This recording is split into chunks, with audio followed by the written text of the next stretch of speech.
Atención maestros, bienvenidos a Para Maestros, el podcast diseñado y pensado en ti y en los desafíos del aula de hoy. Soy Carolina Londoño y aquí conversaremos de todo un poco, desde mis experiencias como docente en el extranjero hasta análisis de tendencias. Y junto con Juan hablaremos con colegas inspiradores. Si buscas discusiones relevantes y herramientas prácticas, este es tu podcast. Dale play a Para Maestros.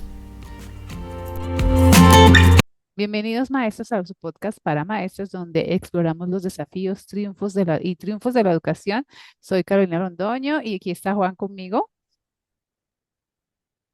Hola Carolina, un saludo para todos y para todas. Muy complacido de estar nuevamente aquí contigo.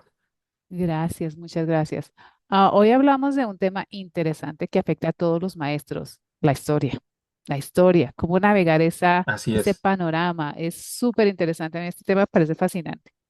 Le llamamos este episodio al campo de batalla de los libros de texto, la historia en construcción, porque seamos honestos, los libros de texto de historia se han convertido en un campo de batalla de las narrativas políticas y bueno, si son competidores, ¿no? Siempre están peleando por qué se va a decir en las aulas.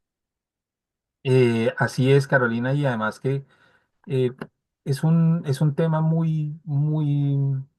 como muy actual, muy importante, entre otras cosas, porque siempre los libros de texto han estado como tú lo dices, en un campo de batalla, como en medio de dos luchas, en medio de las ideologías. Es decir, también los libros de texto tienen un componente político que es importante analizar. Exacto, y hoy exploraremos cómo estos libros de texto han sido utilizados para hacer ciertos eventos invisibles o contar narrativas convenientes y proporcionaremos consejos prácticos a los maestros para que enfrenten esta situación en sus aulas y empiecen a ver estos libros de texto con más cuidado. Empecemos, Juan, con algo de contexto. ¿Son los libros de historia documentos políticos? Pues efectivamente lo son, sin duda alguna. Desde los primeros días de la educación, los libros de texto han reflejado valores culturales, políticos y dominantes pues de las épocas. Los primeros libros de texto retrataban la colonización como, por ejemplo, algo Positivo. completamente heroico, muy positivo. eh, Eso fue lo con que yo po- aprendí en mi Sí, época. y con poco reconocimiento de la violencia contra, por ejemplo, los pueblos indígenas. Entonces, ahí había un componente político, un componente clasista, un componente racial, colonial. Entonces, siempre tenía una intención. Exacto, y hay que decir que esta narración selectiva no es de un solo país, no solo pasó en Latinoamérica. Los libros de texto en todo el mundo se han sido escritos para cultivar la identidad nacional o el patriotismo, o a menudo a expensas de la precisión. Es decir, no van a poner exactamente lo que pasó o simplemente van a poner una versión de la historia y se deja a un lado la otra versión. Entonces pasa muy seguido en el mundo. Sí, así es. Digamos, después de la Segunda Guerra Mundial, por ejemplo, cuando eh, se lanzan las bombas de Hiroshima y Nagasaki, Ujú. pues durante todo el proceso de posguerra y de la Guerra Fría, pues se minimizaron los efectos que esto tuvo pues, en la población de Japón, por ejemplo.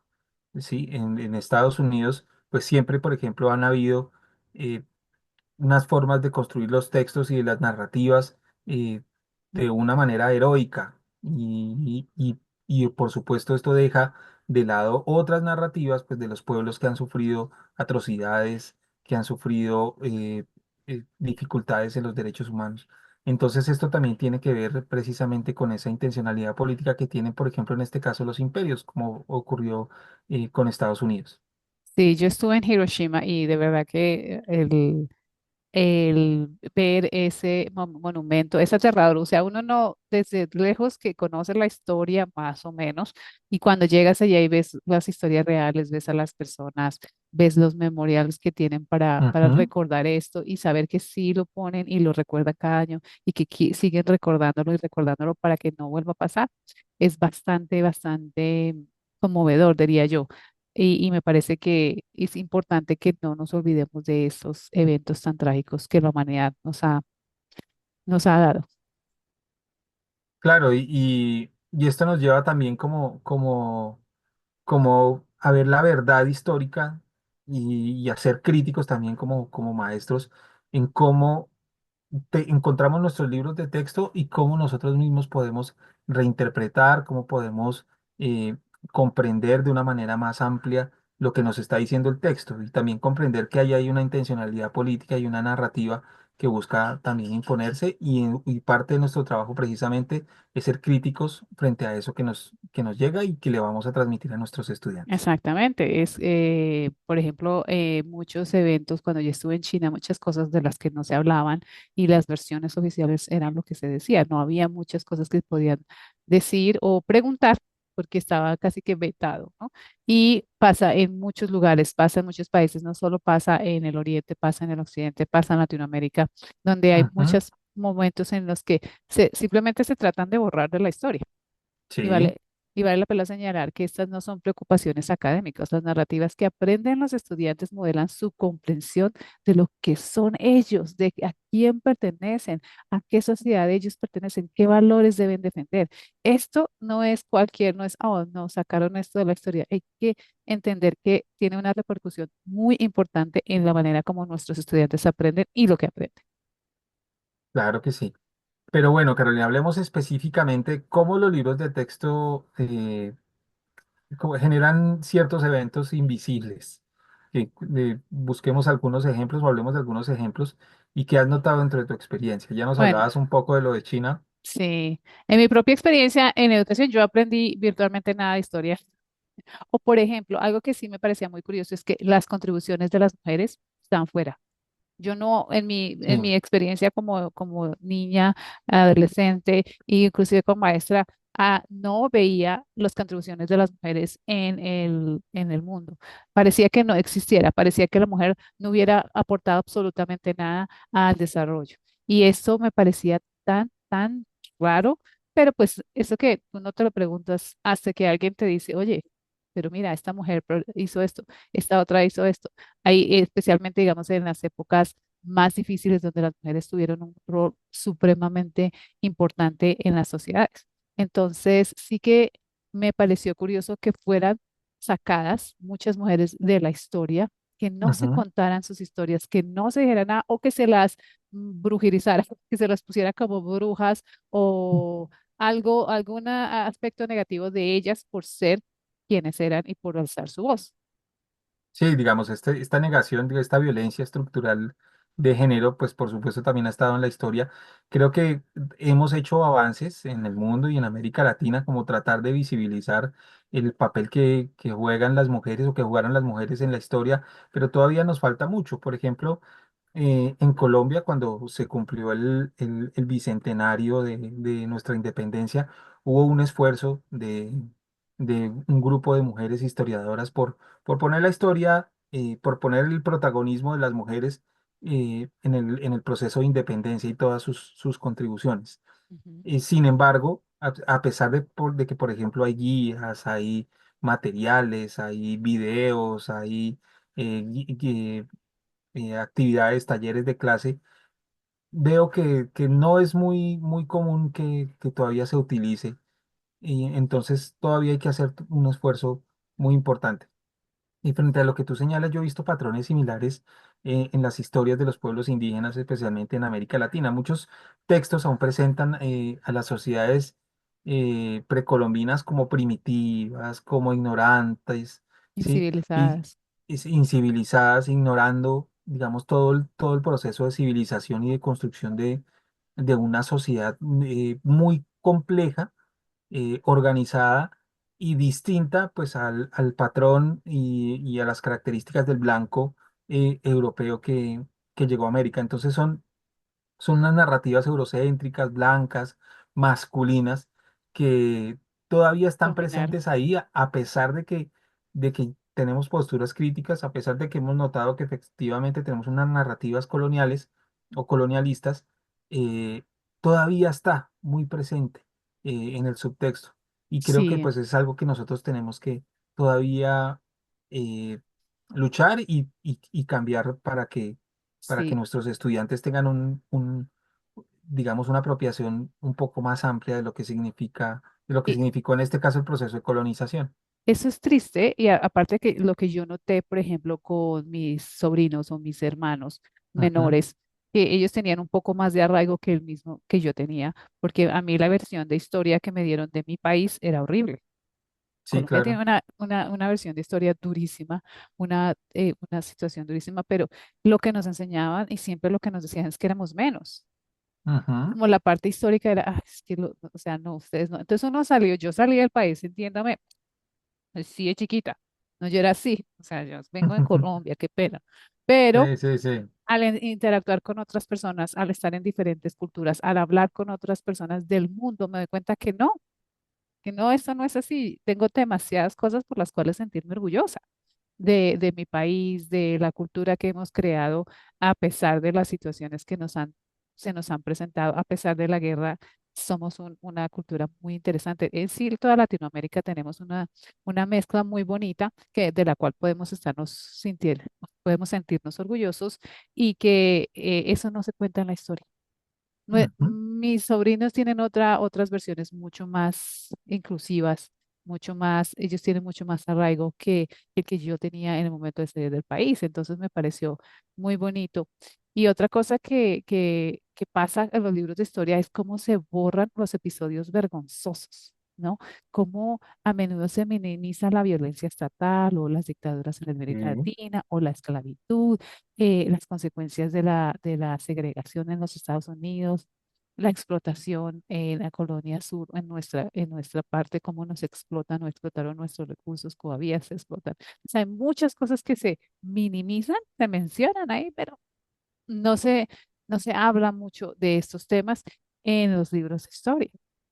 Y no, y más aún, digamos, con la coyuntura política de tanta polarización, ¿Mm? donde, por ejemplo, hablar de colonialismo o criticar el capitalismo de una forma, digamos, en sus proporciones, en sus verdaderas proporciones de lo que le ha causado al mundo, ¿Mm? resulta difícil. A mí, por ejemplo, me pasó que en clase de noveno se habla de la revolución industrial, se habla de, pues, de toda la filosofía que surgió en el siglo XIX, y entonces, por ejemplo, al hablar de Marx, una vez un padre de familia me hizo el reclamo, y asumiendo que estaba haciendo una supuesta adoctrinamiento comunista. Ujú. Estaba en el Y entonces currículum. no, Está en pues el currículum. sencillamente pues hay que enseñar a Marx, es importante, pues hay que hablar de modelos económicos y entre esos está pues el capitalismo y el socialismo y entre esos pues hay que hablar a Marx y no necesariamente porque eh, esté totalmente en el contexto del socialismo, sino sencillamente porque Marx es considerado uno de los filósofos de la sospecha, es decir, uno de los filósofos que criticó todo el proceso de la modernidad que él estaba viviendo. Entonces es difícil también, pues cuando se aborda eso. Pero además, algo que no podemos ignorar son, por ejemplo, las historias LGBT.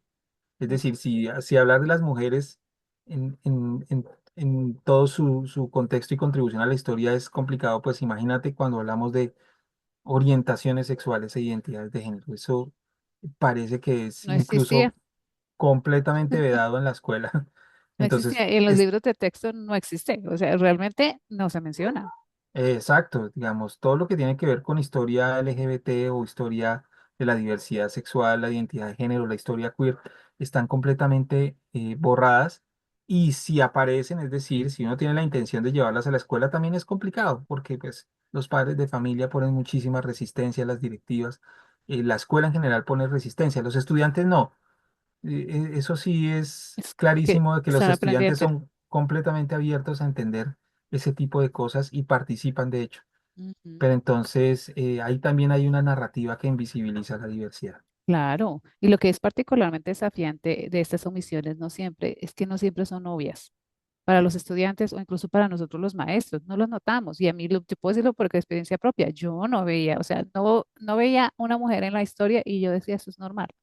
O sea, no hubo un momento en que me pregunté, oye, pero posible que una mujer, no, ni una haya hecho algo. Ujú. O sea, ¿cómo? Sí. En ese momento no se me ocurría.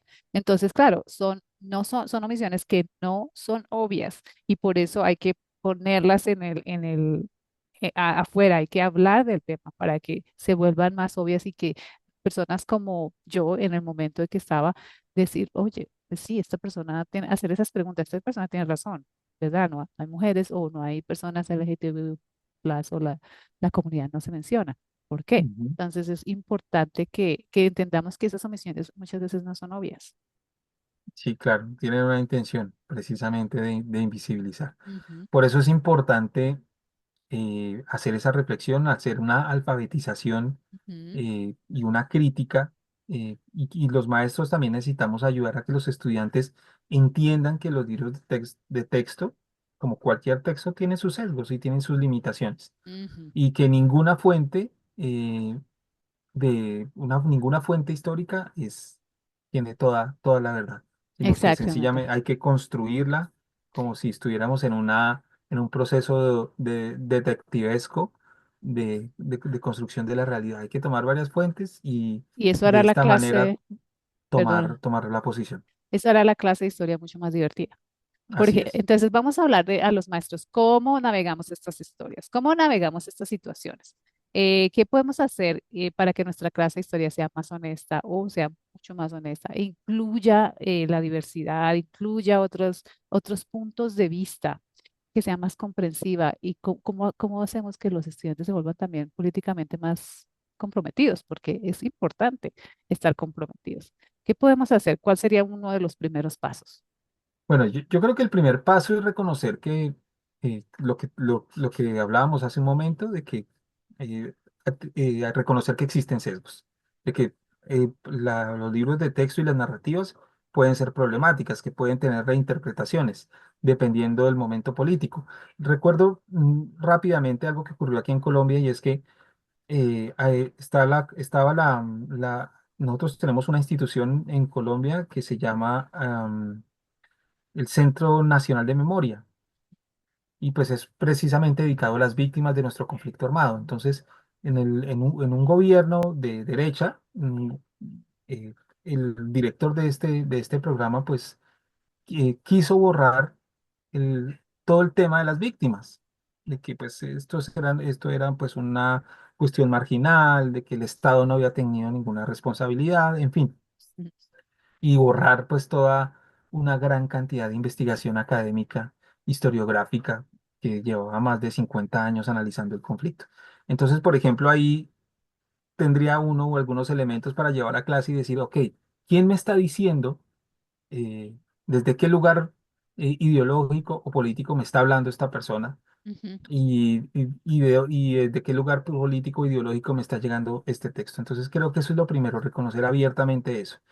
ujú, Y obviamente hablar con nuestros estudiantes, reflexionar sobre cómo la historia es compleja ujú. y cómo los libros de texto reflejan perspectivas e intereses particulares también. Y como cada día estamos haciendo historia. A veces nos concentramos en la historia del siglo XX, de cosas que han pasado, pero cada día hay un momento histórico, están pasando cosas.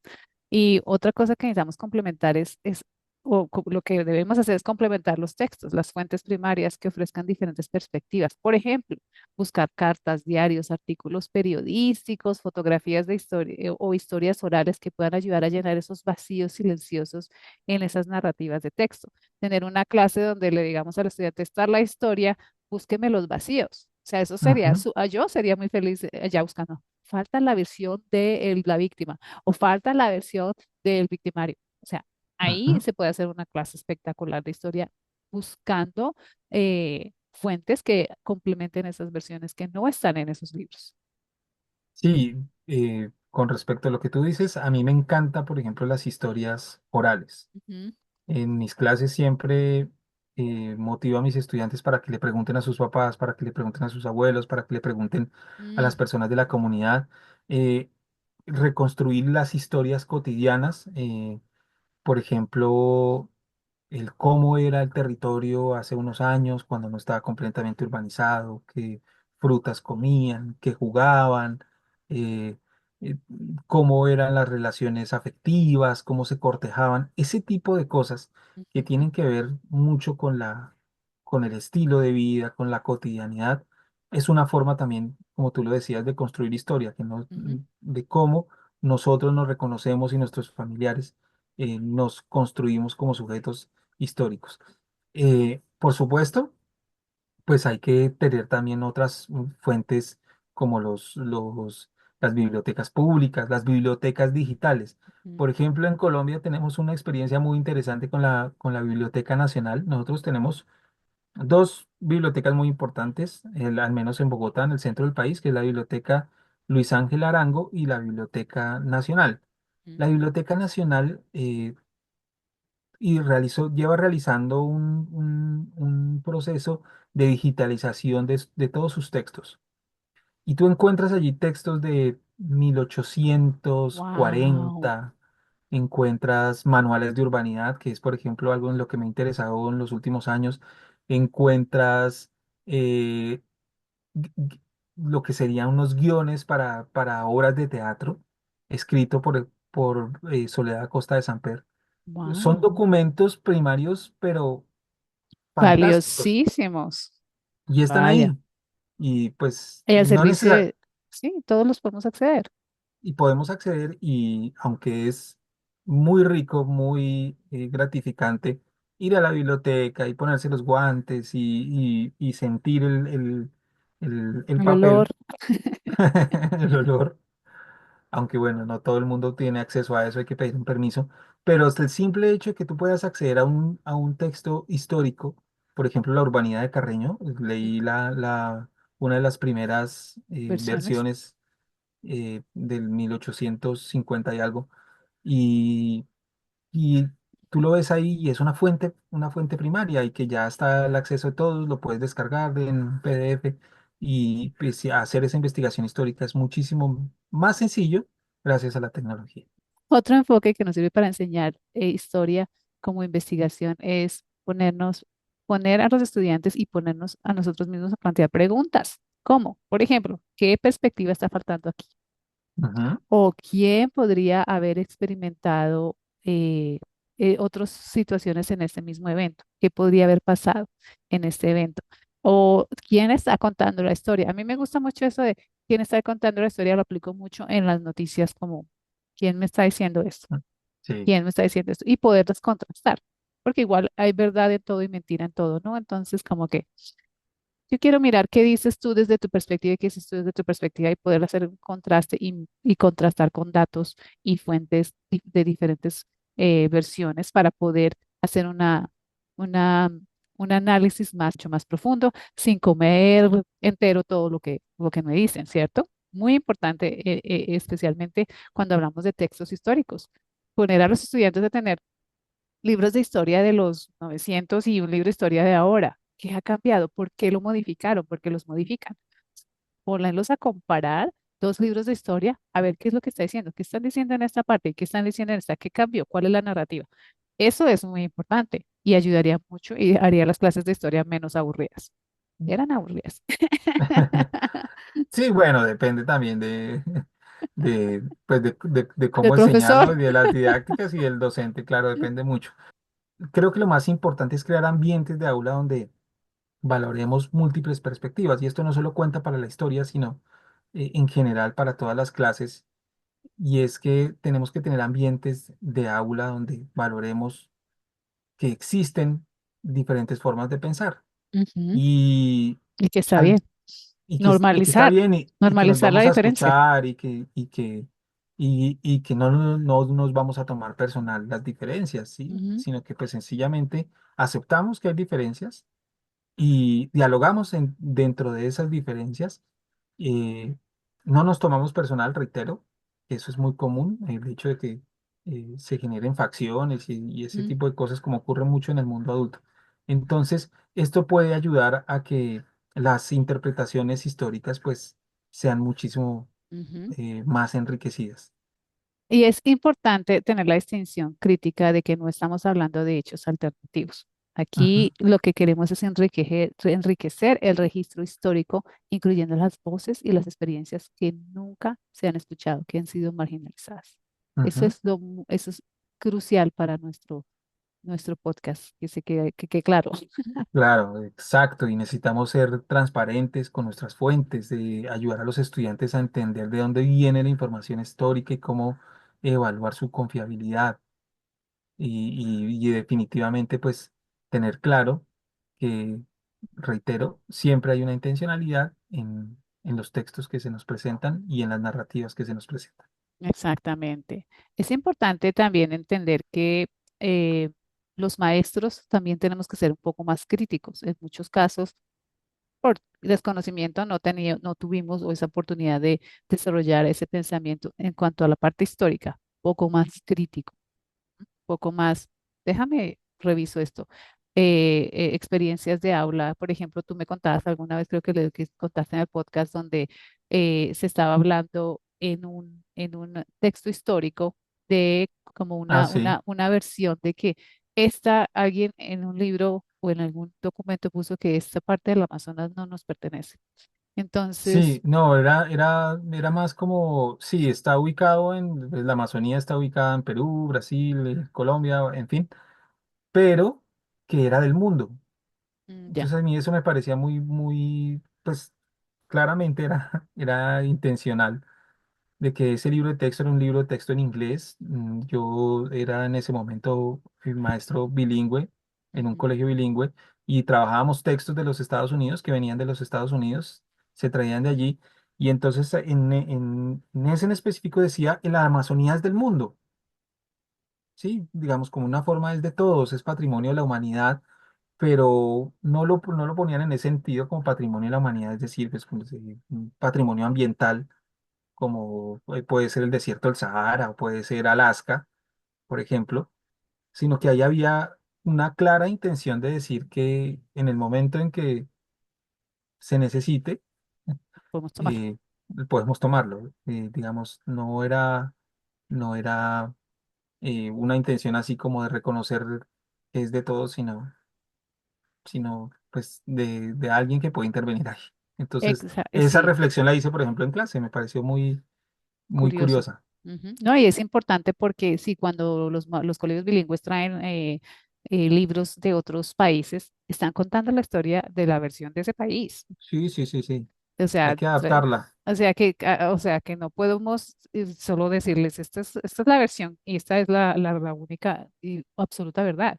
Entonces, sí es importante que se haga un análisis bien detallado de, bueno, qué es lo que estamos diciendo, qué intención tiene este documento, que es, como hablábamos anteriormente, los libros de historia terminan siendo documentos políticos y cómo esto me puede afectar en la visión de mundo que los estudiantes van a tener. Bueno, igual pues dejémosle a nuestros maestros, Carolina, algunos recursos y estrategias Ujú. que, que pueden emplear en sus clases para hacer de la historia algo más enriquecedor. Claro que sí. Por ejemplo, los archivos nacionales y universitarios a menudo tienen recursos educativos diseñados para el uso en el aula. Sí, Museos frecuentemente ofrecen y enseñanza con fuentes primarias, porque los museos guardan esas fuentes primarias, a las asociaciones históricas de profesionales que publican recomendaciones para enseñar temas controvertidos, que ahora todavía son controvertidos. A veces pienso, "No, pero ¿por qué es controvertido?" Pero bueno, sí. ahí están. Proyectos de humanidades digitales que hacen más asequibles las diversas perspectivas históricas. Muy importante usar esos recursos que ya están. Bueno, y en algunos recursos de aula, pues sencillamente pues, los comités de revisión del libro de texto. Digamos, eso se puede hacer eh, con los compañeros docentes, pero también con los estudiantes. Ujú. Es una muy buena forma, una muy buena didáctica para involucrarlos a ellos y que se sientan incluidos dentro de sus propios materiales de aprendizaje. Los enfoques comparativos, es decir, toda la perspectiva crítica de la historia y de la pedagogía crítica, me parece que es fundamental. Y Lo que tú decías. enseñar, enseñar a los estudiantes a leer en contracorriente, con perspectiva crítica, y entender quién es el emisor de la información y cuál es su intencionalidad Claro de que lo que está sí. diciendo. Y lo que tú decías, invitar a los miembros de las comunidades a contarnos sus historias, especialmente los abuelos que puedan contarnos cómo eran las cosas, qué ha pasado, qué ha cambiado, qué historia también tienen ellos, qué les contaron a ellos también. Ujú. Porque hay una parte que donde Diana Uribe nos dice que en Latinoamérica nosotros no somos lo como somos, sino como nos dejaron contados. A Ajá. nosotros nos dejaron contados así y nos la comimos toda. Entonces, es importante redescubrir nuestra historia. Alguna vez cuando vi el libro de Chiribiquete, yo casi que me pongo a llorar. Dije, esto es mi historia, Sí, de aquí vengo yo. Y me pareció tan emocionante porque, claro, yo viví en China y en China ellos tienen miles y miles y miles de textos históricos que no han borrado, que no han eliminado, algunas las han sacado de algún lado, pero, y bueno, y ellos que han eliminado historia, ¿no? Ellos sí, ellos han han, censurado cosas. han censurado y han eliminado historia, pero tienen muchos años y mucho arraigo con sus ancestros.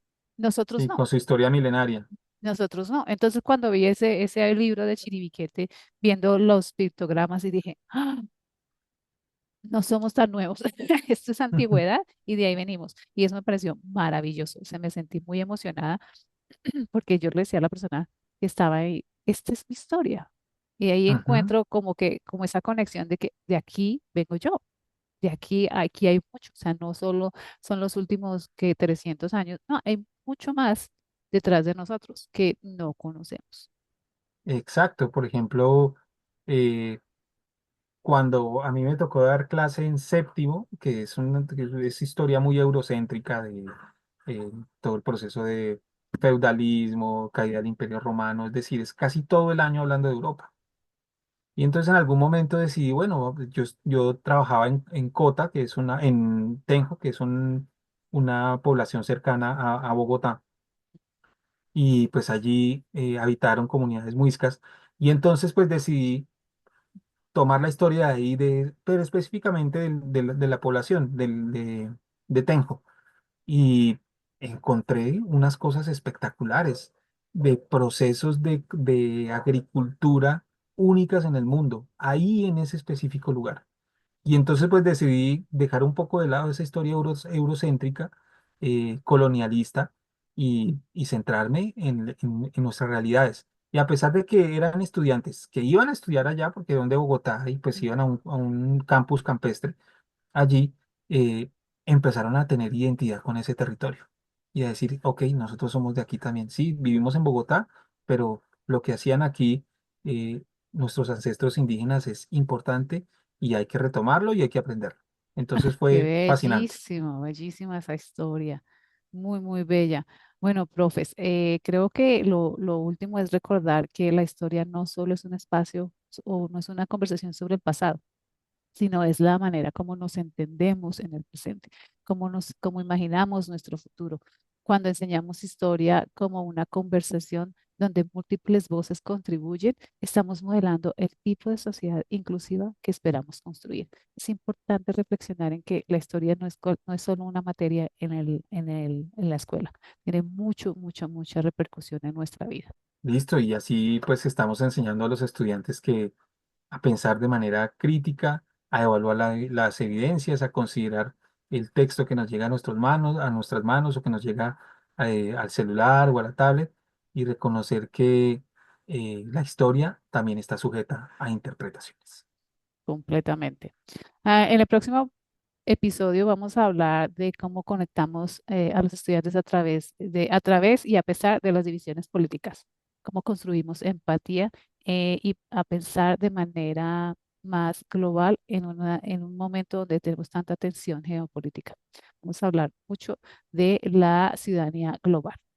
Así es, Profes, nos vemos en el siguiente episodio. Espero que este les haya servido mucho, que les haya gustado. Si quieren estar en el podcast, recuerden que pueden escribirnos. Si quieren contarnos su historia, mucho mejor. Tenemos los micrófonos abiertos para ustedes.